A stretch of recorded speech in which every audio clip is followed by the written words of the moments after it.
ప్రియమైన దేవుని వర్లారా, మీ అందరికీ యేసుక్రీస్తు వారి నామంలో అందరికీ వందనాలు. ప్రియమైన దేవుని వర్లారా, గమనించండి, కొద్దిసేపు మాత్రమే, కేవలం 3 లేదా 4 నిమిషాలు మాత్రమే కనుక ఈ వీడియోని చివరి వరకు చూడండి. వీలైన మీ సహోదరులకు కూడా షేర్ చేయడానికి ప్రయత్నం చేయండి. ఈరోజు మరొక వచనాన్ని మనం ధ్యానం చేద్దాం. మరొక వచనంతో దేవుడు మాతో ఏం మాట్లాడుతున్నాడో ఈరోజు మనం ఆలోచిద్దాం. అదేవిధంగా బైబిల్లోకి వెళ్ళి మనం ఆలోచించుకోగలిగితే గలతీలకు రాసిన పత్రిక 5వ అధ్యాయం 22వ వచనం. గలతీలకు రాసిన పత్రిక 5వ అధ్యాయం 22వ వచనం. ఆత్మఫలమేమనగా ప్రేమ, సంతోషం, సమాధానం. అంటే ఈడ ఆత్మఫలం, ఈ వచనం సుపరిచిత వచనం మా అందరికీ. ఎప్పటి నుండి అంటే చిన్నప్పటి నుండి, సండే స్కూల్ పోయినప్పటి నుండి ఈ వచనం మాకి నోటి పాఠకమై ఉంటుంది. ఆత్మఫలాలు చెప్పండ్రా అంటే మొదటిగా గుర్తొచ్చే వచనమే ఇది. ఆత్మఫలాలు ఏమనగా అనేసి స్టార్ట్ చేస్తుంటాము.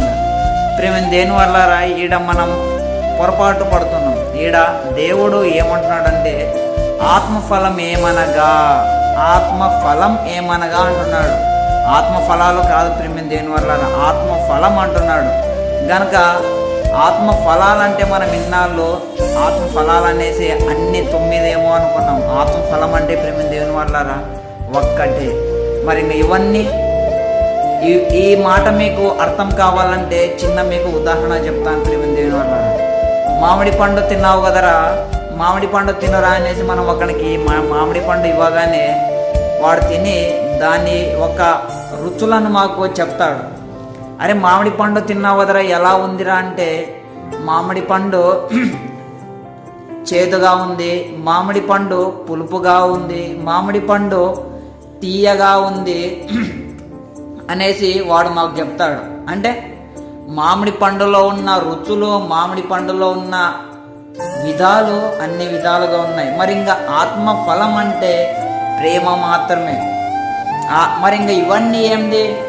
ఆత్మఫలం అంటే ప్రేమ మాత్రమే. ప్రేమ దేని వల్ల ఆటోమేటిక్గా నీలో క్రీస్తు ప్రేమ నీలో ఉందనుకో సమాధానంతో ఉంటావు. ఆటోమేటిక్గా క్రీస్తు ప్రేమ నీలో ఉందనుకో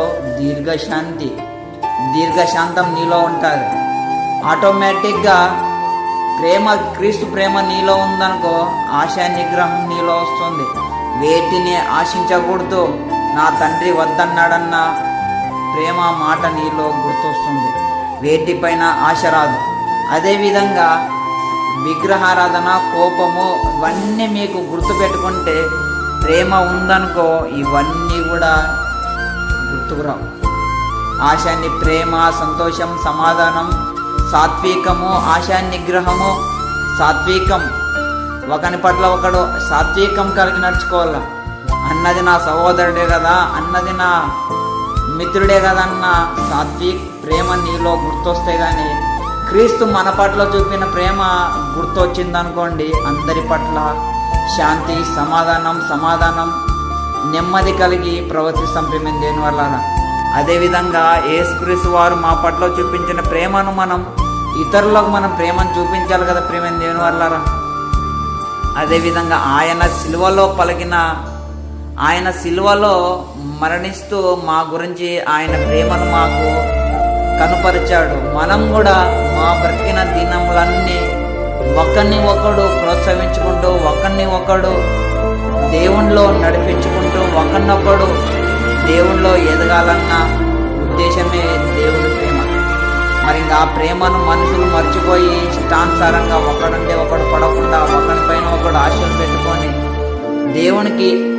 దేవుడు విసర్జించుకునే విధంగా నేటి మానవులు బతుకుతున్నారు. గనుక ప్రేమ దేని వల్ల గ్రహించుకోండి, ఆలోచిస్తారని కోరుకుంటూ ప్రేమ ఆత్మఫలాలు కాదు ప్రేమ దేని వల్ల. ఆత్మఫలం ఏమనగా ఆత్మఫలం ప్రేమ మాత్రమే. ప్రేమ ఒక్కటి ఉందనుకోండి ఆటోమేటిక్గా ఇవన్నీ మనలో వస్తాయి. కనుక అందరూ నేర్చుకొని దీన్ని మా జీవితాల్లో ప్రవర్తించాలని కోరుకుంటూ నా మాట